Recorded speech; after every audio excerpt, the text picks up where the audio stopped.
여기는 광석뉴스 장수진 기자입니다. 네, 저는 지금 광석교회에 나와 있는데요. 광석교회가 사회적 거리두기 2단계에 잘 동참하며 온라인 예배, 비대면 예배를 드리고 있다는 소식입니다. 지금 교회가 아주 조용한 것을 보니 모든 성도님들이 가정에서 온라인 예배를 잘 드리고 계신 것 같은데요. 뭐라고요? 어른들뿐만 아니라 우리 어린이들도 온라인 예배를 잘 드리고 있다고요? 아, 정말 믿을 수 없는 소식인데요. 인증샷이 왔다고 합니다. 우리 함께 인증사진 한번 보고 올까요? 정말 교회에서 예배 드릴 때와 똑같이 우리 친구들이 멋지게 예쁘게 예배 드리는 이 사진을 보니 정말 감격을 금할 수가 없습니다. 예배 인증샷을 보낸 친구들에게는 달란트 선물도 팡팡 나간다는 희소식이 들려오고 있는데요. 이번 주 예배도 우리 친구들이 아마 잘 드려줄 거라 기대하고 있습니다. 자, 그럼 지금 예배 현장에 나가 있는 장소진 전도사님을 한번 만나러 가보도록 하겠습니다. 샬롬! 저희 플라워 인연부 친구들 한 주간도 잘 지냈나요? 태풍 바비가 온다는 소식을 듣고 정말 많이 걱정했는데 다행히도 예상한 것보다는 태풍의 규모가 작아서 정말 천만다행이었어요. 그래도 이 태풍으로 인해서 피해를 입은 지역과 이웃들이 있을 텐데 우리 이 피해를 입은 이웃들을 위해서 함께 기도했으면 좋겠습니다. 자, 우리 오늘도 예배 자리로 온 친구들을 환영하고 축복해요. 우리 함께 예배 드리기 전에 화면을 보고 함께 읽어보았으면 좋겠어요. 빌리 그레이어 목사님이 하신 말씀인데 우리가 예배를 드릴 때 이런 마음으로 예배 드리기를 소망합니다. 함께 읽어보겠습니다. 기독교는 그저 주일에 교회 가는 것이 아니다.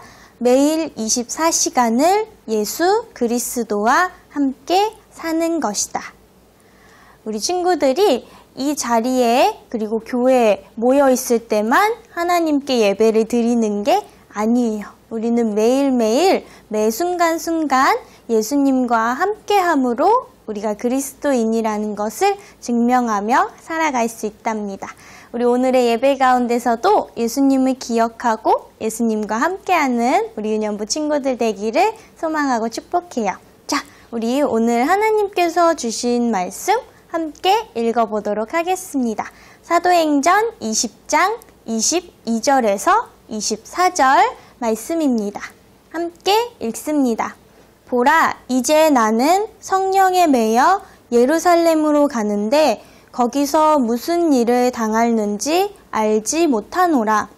오직 성령이 각 성에서 내게 증언하여 결박과 환난이 나를 기다린다 하시나 내가 달려갈 길과 주 예수께 받은 사명 곧 하나님의 은혜의 복음을 증언하는 일을 마치려 하매는 나의 생명조차 조금도 귀한 것으로 여기지 아니하노라.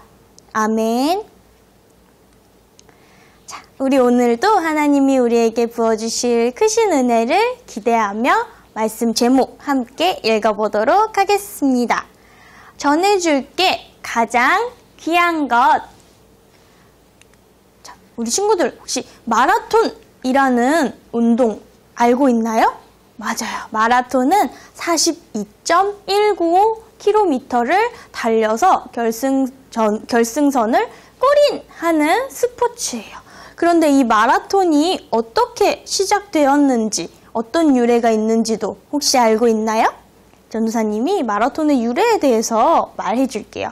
마라톤은 마라톤 전쟁에서 유래되었는데요. 자, 그리스와 페르시아 사이의 전쟁에서 그리스군이 엄청난 규모의 페르시아군을 이기고 그 승리의 소식을 전하기 위해서 그리스군의 휘디페데스라는 군인이 막 달려서 아테네에 도착하고 마침내 우리가 승리했습니다 라는 소식을 전함과 동시에 그 자리에 터석 쓰러져서 숨을 거둔 것에서 유래가 되었어요.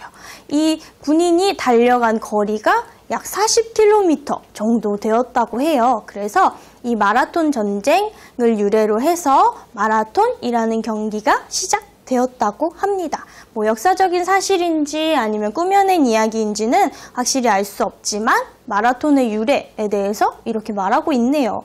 그렇다면 이 휘디페데스라는 군인은 어떻게 그 먼 거리를 목숨을 걸고 달려서 갈 수 있었을까요?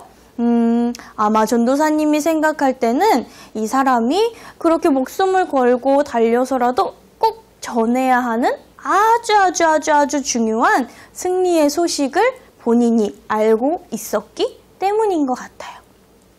우리 친구들, 이렇게 아주 중요한 소식을 전해주기 위해 먼 길을 배를 타고 걸어서 달려서 간 사람을 우리도 알고 있지 않나요?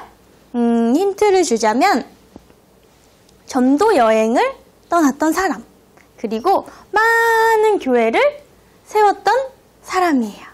맞아요. 바로 사도 바울이죠. 이 사도 바울은 하나님께서 예수님의 복음을 전해라 하는 명령을 주시고 그것에 순종하여서 1차, 2차, 3차 전도 여행을 떠났었어요. 3차 전도 여행이 마칠 때쯤에 사도 바울은 예루살렘을 향해서 가야 했어. 예루살렘에 가야 하는 이유는 마게도냐 교회와 고린도 교회가 어려움을 겪고 있는 예루살렘 교회를 위해 모은 연보를 전해주고 또 지금까지의 전도 여행에서 있었던 일들을 그 성도들에게 이야기해주기 위해서였어요.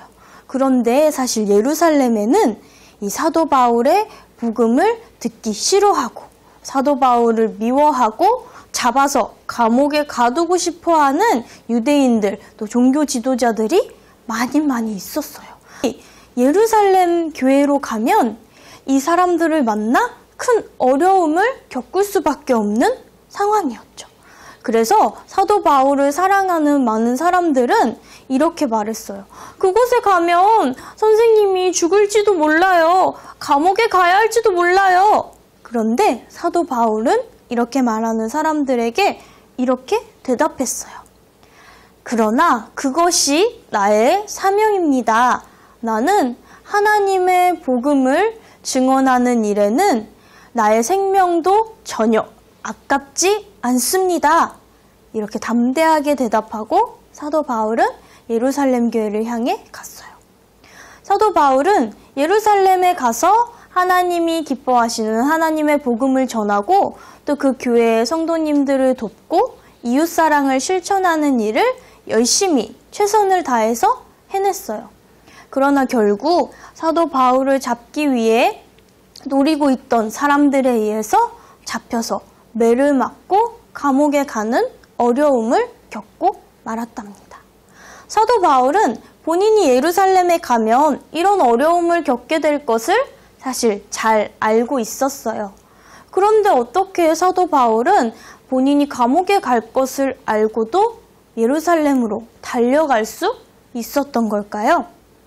아마 사도 바울에게는 나의 목숨보다 더 귀한, 소중한 무언가가 있었기 때문이에요. 우리 친구들 말씀을 통해 알고 있죠? 그것은 바로 하나님의 복음이랍니다. 하나님의 복음은 그 어떤 것과도 바꿀 수 없는 또 그 어떤 것에도 비할 수 없는 가장 귀한 소식이고 가장 귀한 선물이에요.